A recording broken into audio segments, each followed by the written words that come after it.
Hello everyone, I am Pastor Damaka, Apostolic Believers of Christ International, this is your channel. Before we like, share, subscribe, and post notification bell for update every day the new videos. Thank you so much. God bless us all. Isang anak dito sa libutan upang ang sumampalataya di mapahamak, kundi magkaroon ng buhay na walang hanggang. So ganyan mga kapatid ang plano ng Diyos sa atin. So alam po ng Panginoon sa ating kapanahon ngayon na nahinagpis at tayo po talaga nabagabag, tayo po ay napasaan po na mabigat na pasanin, pero ayaw ng Diyos na dahil po sa ating pinapasaan ay hindi po mapati natin ang kanyang plano na makapunta tayo sa kanyang kaharian. Dahil minsan ang kabagabagan, ang suliranin sa buhay, ito po ang naging hadlang po ng plano ng Diyos sa atin, kasi minsan nakapokus tayo sa mga suliranin, sa mga bagay po nating hinahangad, pero ang Panginoon nabaliwala na po. So ayaw ng Panginoon, ganyan na lang pumahay po natin. Ang isang Panginoon na matuto tayo sa bawat araw kung ano po ang narapat po na dapat nating gawin.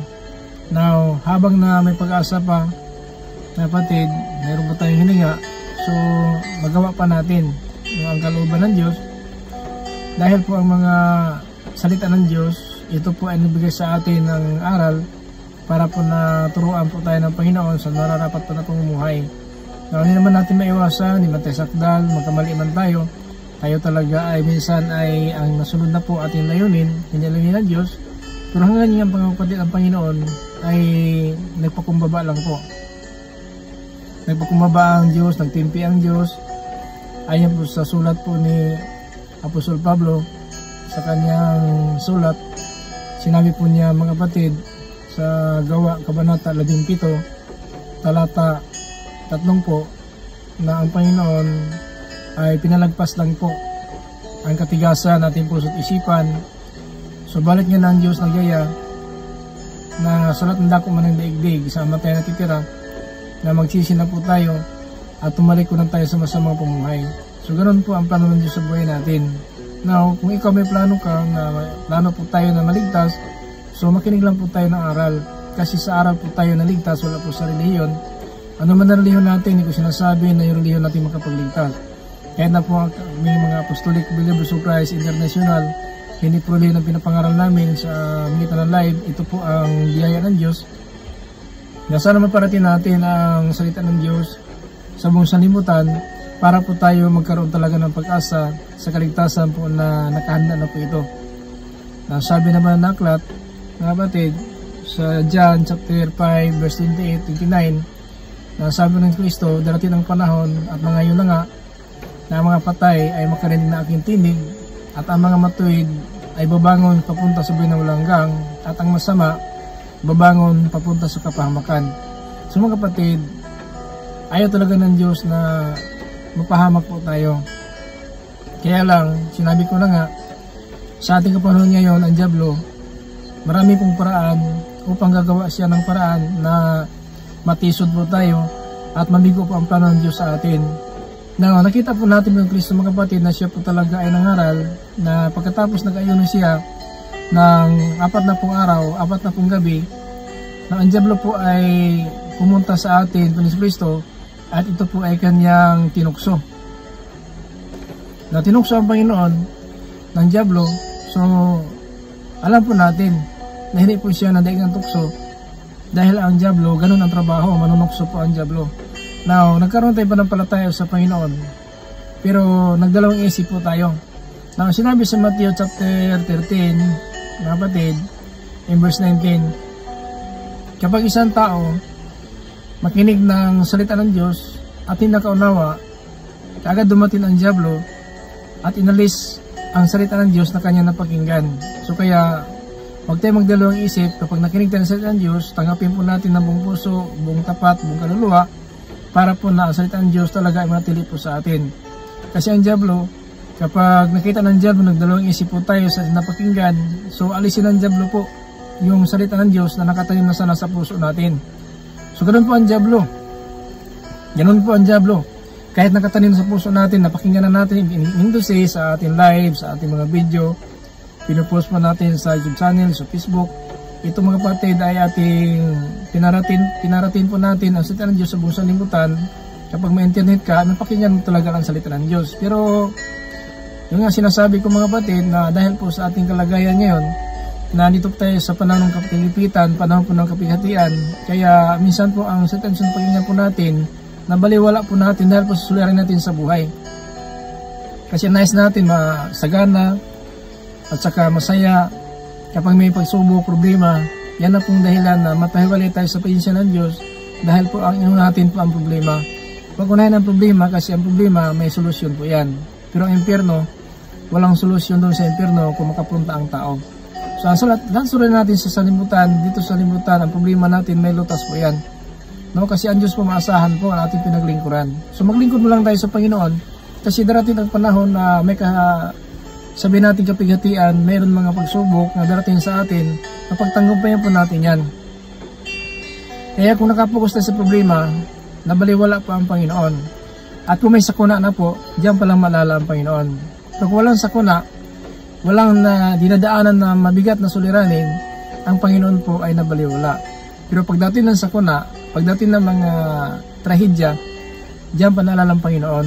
Pero mga kapatid, huli na po ang lahat, kung sa trahedya ka na, doon ka patatawag sa Panginoon. Nangyari po sa Masara kung Mako, Davao de Oro, na nataburan na po ng lupa, diyan pa siya tumawag sa Panginoon. Pero wala na po, huli na po ang lahat kasi natuluyan talaga, natabunan ng lupa, at saka patay talaga. So, testimony po yan ng nakasurvive doon sa Mako, kung Davao de Oro, doon sa Masara, na ang narinig lang po niya sa kanyang likuran, sa kanyang katabi na mga tao, tumawag sa Panginoon. Pero wala na po, ilan minuto lang, patay na. So siya po nabuhay, nag-testimony talaga siya kung ano ang nangyari po na aktual na landslide po ng Masara doon po sa Mako, kung Davao de Oro. So mga kapatid, masakla po kung tingnan natin mga balita, masakit, at saka tingnan natin, nakakaawa talaga ang mga tao, nahukay nga pero hindi po buong katawan, nakuha ang paa, nakuha ang kamay. So ganun po ka nang pangyayari po sa Mako, kung Davao de Oro, doon sa Masara. Yung mga kapatid, hintayin pa ba natin doon na tayo tatawag pag matabunan tayo ng lupa at kung darating na sakuna? Wag naman, kasi ang Panginoon, alam po ng Panginoon na may mga anak niya sa mga lugar na yon, sa mga lugar kung saan tayo.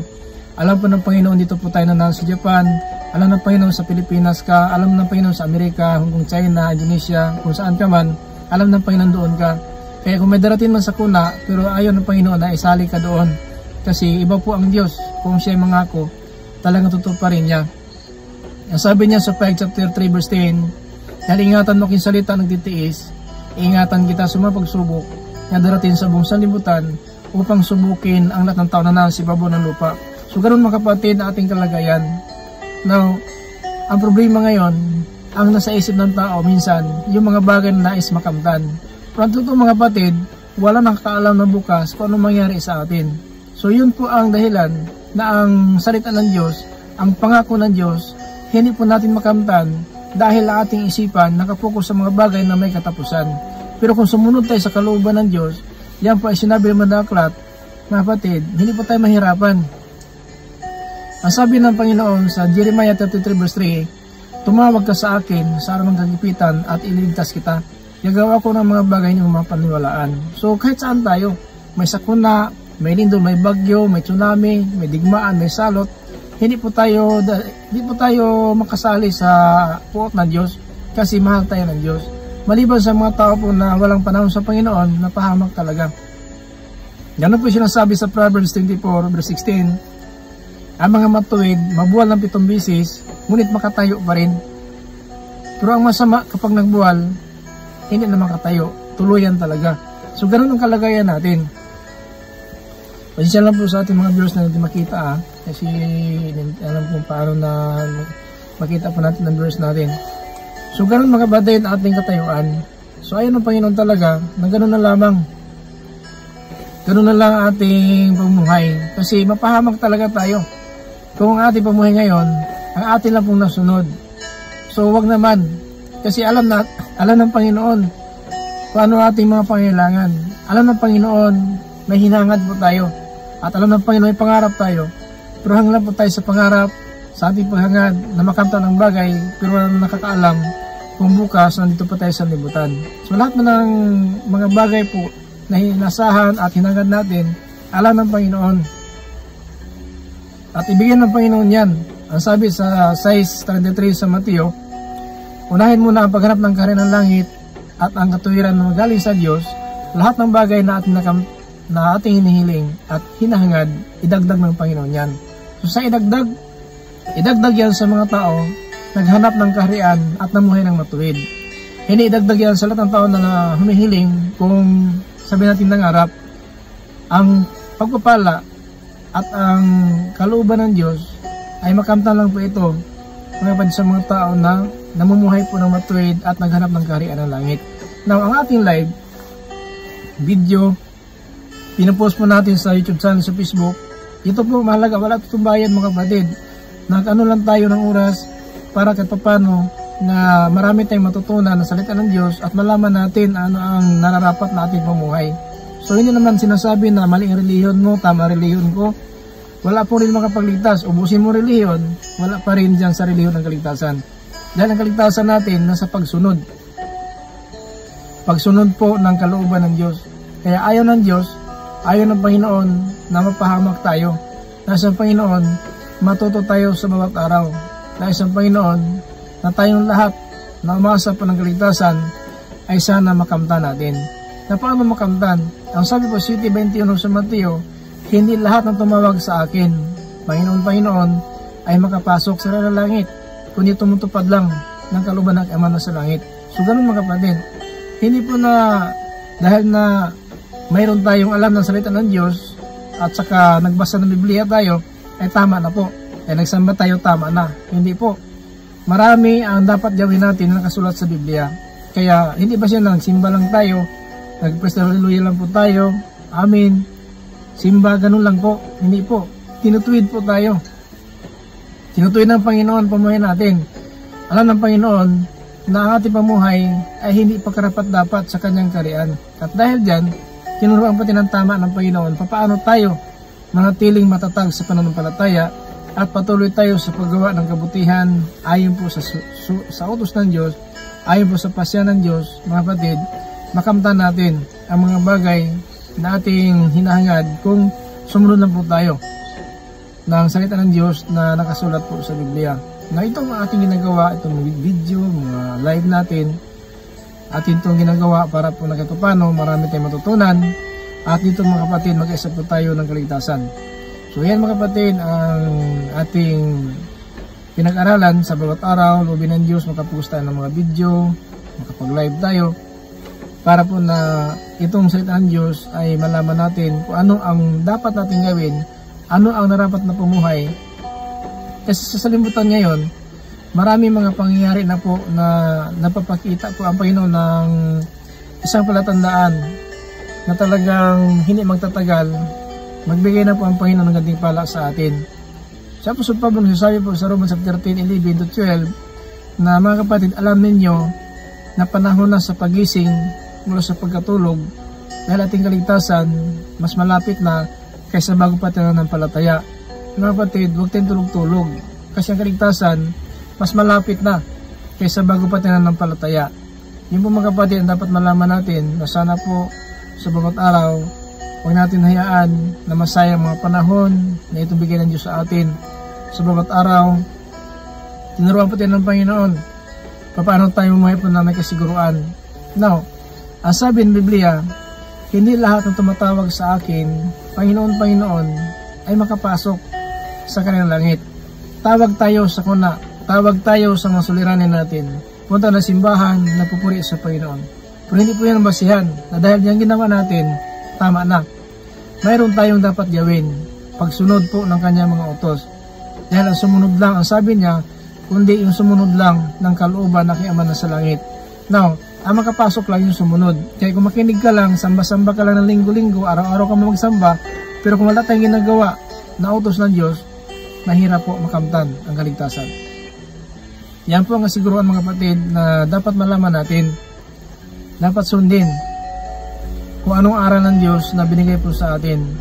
Hindi naman natin mga kapatid perfect ang sarili natin, pero i-perfect ng Diyos yan. Dahil ang Diyos sabihin natin makagawa, no? Makaya ng Panginoon ang lahat na hindi makaya ng tao.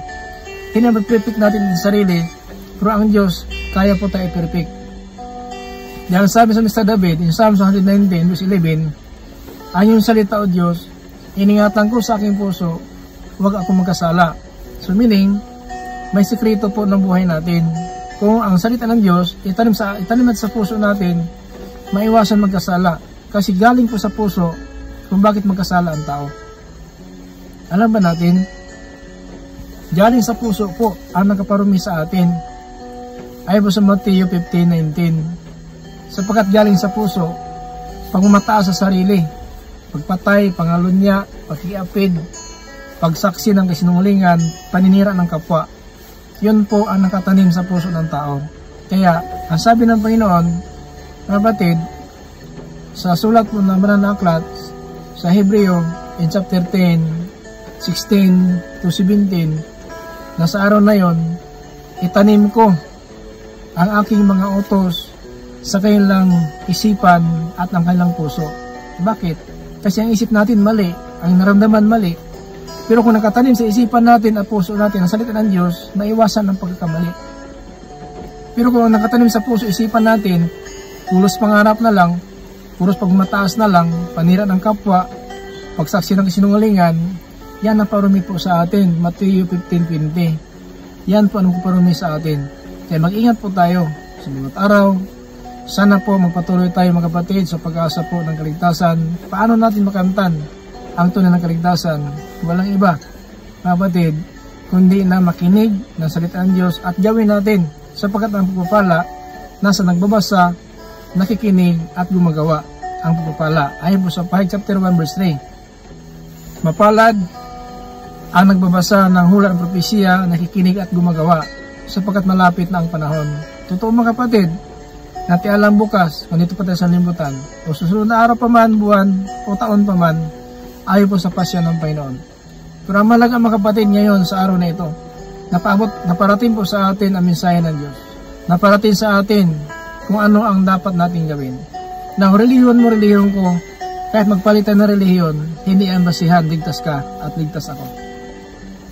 Ang aral ng Diyos sa atin, isa 1 Corinthians chapter 15 verse 1 up to 2, na sabi sa Pablo, na pinamani ko sa inyo mga kapatid, na ang Ebanghelyo, ang magandang balita, ang pinapangaral ko sa inyo, na inyong pinahawakan, manatilian, sa verse 2, sa bagitan nito ligtas kayo, kung panghawakan ninyo ang Ebanghelyo, na magandang balita, na pinangaral ko sa inyo.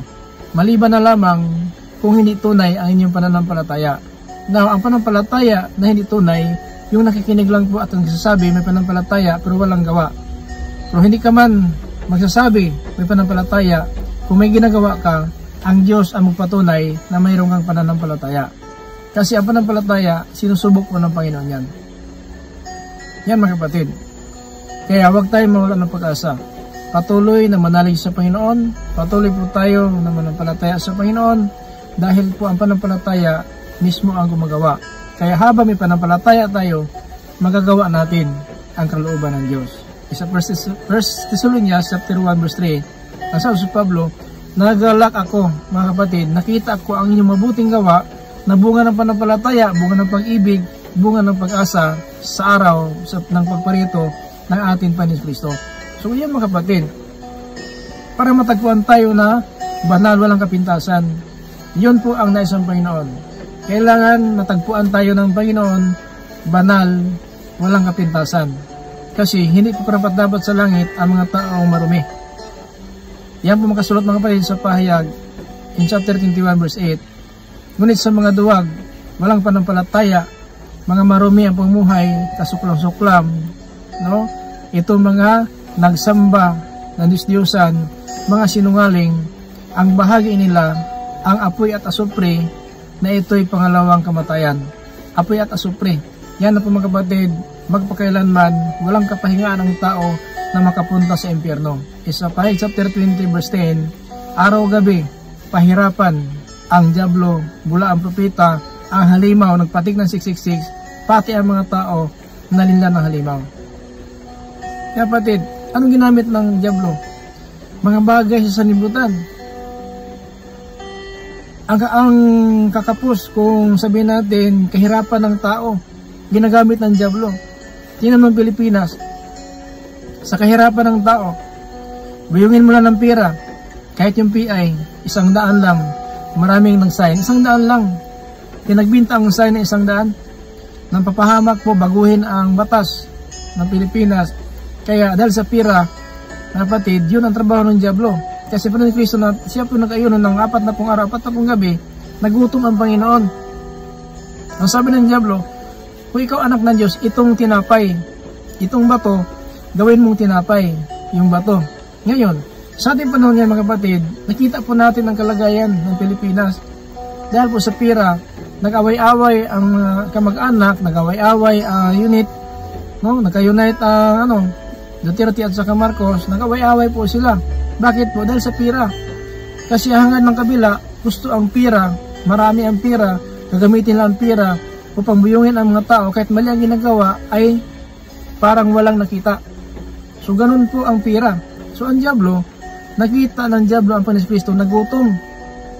Yan nagutom, agad pumunta ang dyablo. Itong bato, gawin mong tinapay. Ngayon sa kagipitan ng tao, kapatid, kahit mali ang nakita, kahit hindi dapat, kapatid, pakiusapan ng mga sabihin natin tao na meron silang sariling intensyon at bigyan ng pira, wala na. Wala na. Dahil po na sa pira. So kahit mali ang gawain ng isang pinuno, kung mayroong nakitang something sa pinuno, dahil sa pira, yun ang nangyari. Napagtakpan ang masamang gawa sa pira at ang gumawa ng kabutihan, natakpan din ng pira. Bis mabuti ang gawa mo, tatakpan ng pira ang tao para ang mabuti mong gawa gawin masama. So ganun po. Tingnan mo si Kibuloy ngayon. Umiiyak si Kibuloy. Pastor Kibuloy, umiiyak po siya. Ginigipit daw siya ng administrasyon Marcos, no? Nakikonsabo daw ang Pilipinas sa Amerika, sa US, na si Kibuloy ibigay daw sa mga FBI. So alam ko lang kung bakit ganun ang nangyari. So kawawa naman kung pakinggan mo, pero wala tayong magawa kasi natin alam kung sinong sabi ng totoo, no? So ganun po ang kalagayan ng Pilipinas dahil po sa kasakiman ng tao ng pira. Kasi ginagamit ang pira ngayon para manatili pa sila sa posisyon at saka marami pa sila makamukha, marami pa sila ang sabihin natin biktima dahil po sa pira. Tingnan mo ang Unite, si Duterte, Sara Duterte, si Marcos, hindi magandang relasyon ngayon. Bakit kaya?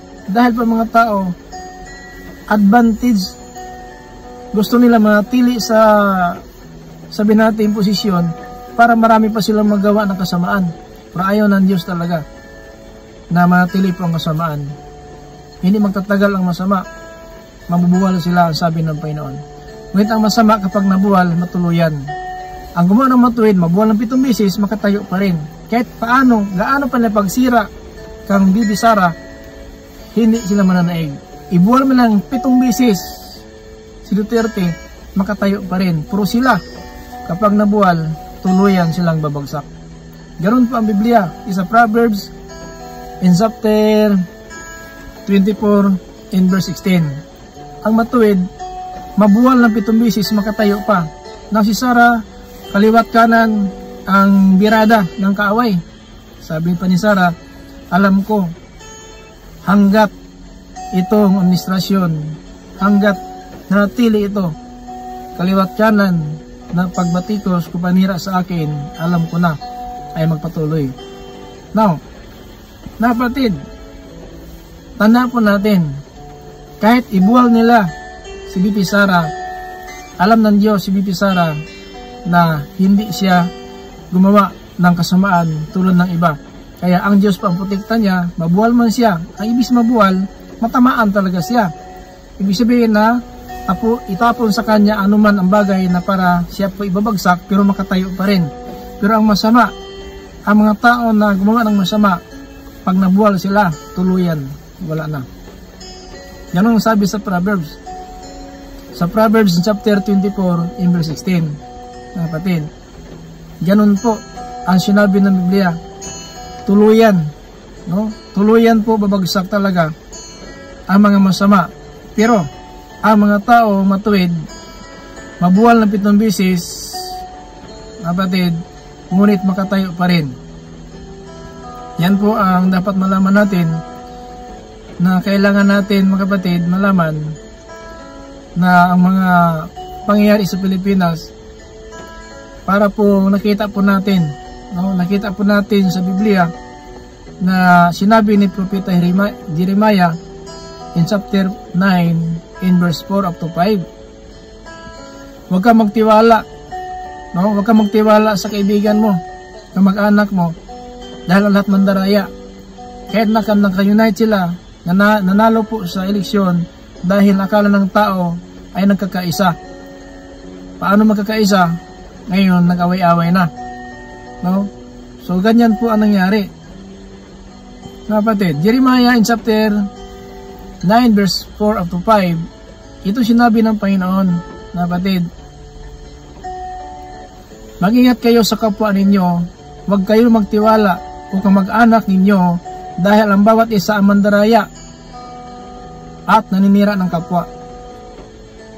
Mag-ingat na si kapwa ni Marcos, si Duterte, kaibigan. Pero ang sabi ng Biblia, huwag kang magtiwala. Kahit kaibigan kayo, kamag-anak ang sinabi dito, mag-ingat kayo sa kapwa, huwag kayo magtiwala o sa kamag-anak ninyo, dahil ang bawat isa mandaraya at maninira ng kapwa. So, sinabi sa verse 5, dinaya ng bawat isa ang kapwa niya. Wala ni isang nagsalita ng katotohanan, sayang na sila sa panglilinlang. Ang dila nila ay pinapago nila sa sarili nilang mga gawang kasalanan. So, ganun ang kalagayan ngayon. Kaya, mag-ingat po tayo sa ating pamuhay. Dapat alam po natin kung ano narapat po. Na masakit man, pareha tayo Pilipino, masakit ang kalagayan. Si Kibuloy, umiyak talaga siya. Hindi siya makalabas dahil po sabi niya, ako po ang buhay na patay na. Oh, ako po ang nakalibing na buhay na. Yan po sinabi niya, mga kapatid, para po siyang buhay na nakalibing na. Kasi hindi niya alam daw, dukutin siya o isalbid siya, patayin siya. So, ganun ang mangyari ngayon. Na bakit ganito ang nangyari ng Pilipinas? Mga kapatid, pero naman tayo nakikialam, pastor tayo, wala tayo dyan. Pero nakita natin pangyayari. Ganun talaga. Dahil po sa kasakiman ng tao, kahit na po, nakakasama na po, mga kapatid, ay gawin nila. Basta lang, makuha nila ang kanilang intensyon, layunin. So, wala naman tayong sinisira, pero biblical po, kasi pastor po tayo, hindi po tayo politiko. Kaya hindi po tayo nag-react dyan.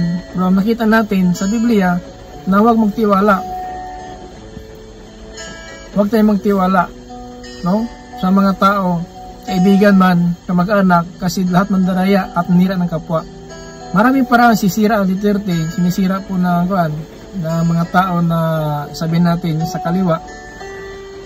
So maraming mudo sila para lahat ng mga batid, lahat ng mga sistema, sila ang target.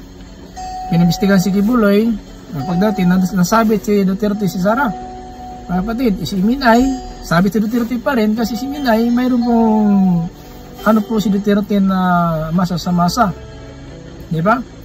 So, pinasikot-sikot lang po ang isipan ng tao pero kitang-kita po ng Diyos. At saka, ang sabi ng Biblia, ang mga matuwid, mabuwal man ng 7 bisis, makatayo pa rin. Kahit ilang bisis pa man si Sara nila sirain, kung patamaan nila, kung mabuwal man, pero makatayo pa. Pero sila, na mga masama ang layunin, kapag nabuwal, tuluyan sila. Wala nang makikita, para silang ipha na lumilipad. Ganon ang kalagayan ng Pilipinas.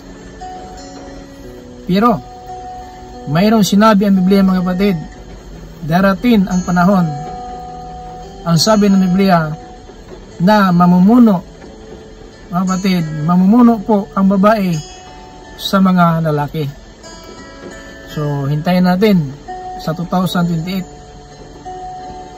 Kasi ang sabi ng Biblia, darating ang araw na ang babae mamumuno kung yon ang magtanggol sa lalaki.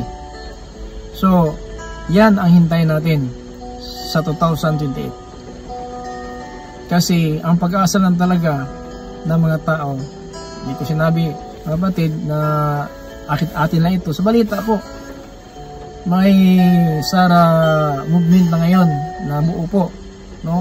Kahapon na po lumabas dahil po nakita ng tao talaga na itong sistema ngayon na administrasyon, mga kapatid, hindi talaga maganda ang mangyari kasi unti-unti po talaga nagsiraan na, no? Nagsiraan ang mga tao. Wala na pong sabihin natin matino, no? Walang matino.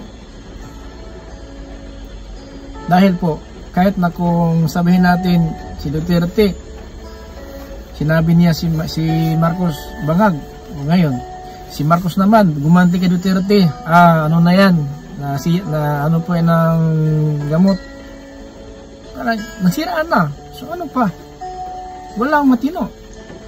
Kung nakarinig siya ng isa bangag, sabi din niya, wala, sira din ang isipan niya sa kakainom ng gamot, di ba? Walang matino. Totoo na kapag sabi si Duterte ng bangag kasi may proof po siya, may ebidensya po siya. Hindi magsalita yan kung wala ebidensya. So ganun po nangyari ngayon. Talagang magulo. Dahil po sa kalagayan ngayon, magulo ang sistema. Kaya panalangin lang po natin sa Panginoon. Sana po balik ang tiwala sa isa't isa at sana po ang kapayapaan ay makamtan. Kapayapaan Pilipinas. Manalangin po tayo kasi lubat na po tayo. Banal naming Ama Panginoon, Ikaw ang Diyos ni Abraham, ni Isaac, ni Jacob. Ikaw ang Diyos namin nasahan. Walang ibang Diyos, Ikaw lang ang Panginoon Kristo. Panginoon, salamat po sa mga salita na binabasa po namin sa iyong mga propeta na pinagbigyan mo ng karunungan. Ito ay nagbigay sa amin ng aral na sa aming kapanahonan ngayon, mayroon talagang pangyayari na makita po namin sa Biblia na ito nakasulat na po ang kalagayan ng Pilipinas, kalagayan ng isang kahit anong bansa, nag-away-away po dahil po sa kasingiman ng tao, sa kasamaan na pamumuhay. Subalit Ama, alam mo po na hanggang kailan ang kasamaan ng tao at hanggang kailan katagal man na sila magbalik sa iyo, Panginoon. Alam mo, Panginoon, magawa mo lahat ng bagay. Dalangin ko, Ama, kalagayan ng Pilipinas, sana po, Panginoon, bigyan mo ng pagkataon na hindi magkahiwalay talaga ang unit team Marcos Duterte. Mayroon man mga problema, suliranin niya yun, Panginoon, pero maliit lang po yan sa iyo, Panginoon. Kayang-kaya mo ito ayusin, Panginoon. Sana po magbalik ang tiwala ng isa't isa, Duterte, Marcos. Panginoon, tulungan mo po ang bansang Pilipinas. Sana po, Panginoon, ang kapayapaan po mananaig.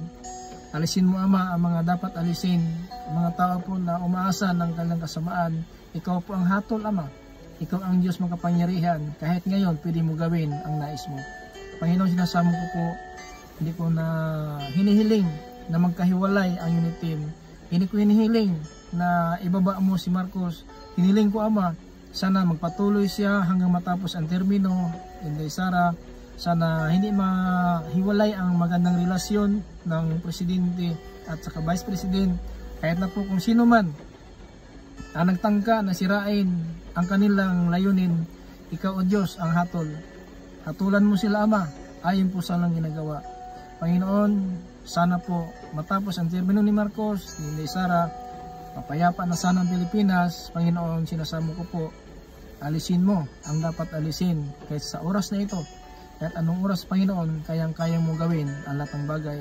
Yung mga tao na masama intensyon, alisin mo sila, Ama, dito sa masama nilang layunin. Panginoon, sinasamo ko po, tulungan mo po ang kalagayan ng Pilipinas, bansang sinilangan ko po, Panginoon. Hiniling ko sa iyo, sana gawa mo ng paraan na sana hindi magkahiwalay ang inyong team. Magbalik ang tiwala, Duterte, Marcos, ay sila po magsama-sama na paunlarin ang Pilipinas. Wala nang gulo, mapayapa at magbubunga ng kasaganahan ang Pilipinas. Sa mga paraan mo, Panginoon, lang umaasa po ako. Sana, Panginoon, bigyan mo katuparan ang kahilingan ko sa oras na ito. Panginoon, alam mo po na talagang takilid na ang Pilipinas, kalagayan ng mga kapwa Pilipino, mahirap na po Ama, mahal ang bilihin ng bigas, ulam, ano pang bilihin Ama, mahal na po. Sana Panginoon tulungan mo ang mahal na Pangulo, Vice President, may magawa po silang solusyon, maiwasan ang korupsyon, lalago ang Pilipinas, magbubunga ng kabutihan, kapayapaan at kaunlaran ang bansang Pilipinas. Sa iyo lamang Ama, hiniling ko po. Sa iyo lang ang katuparan Ama, hindi sa tao. Tulungan mo Ama ang kalagayan ng Pilipinas ngayon, sinasabi ko po. Alisin mo na ang puot ng bawat isa. Kung sino man ang may kapakanan nito na gulo. Si Kibuloy, umiyak si Ama na iyong lingkod. Ikaw po nakakaalam sino ang tama, sino ang mali. Hiniling ko Ama, Kibuloy, Marcos Duterte, Panginoon, ibalik mo ang kapayapaan, ibigay mo sa kanila ang magandang relasyon, magawa mo Panginoon lahat ng bagay na hindi magawa ng tao. Maraming salamat Ama sa katuparan, sagot na aking kahilingan sa oras na ito. Purihin ka magpakailanman. O po ni Kristo namin tagpagligtas. Amen.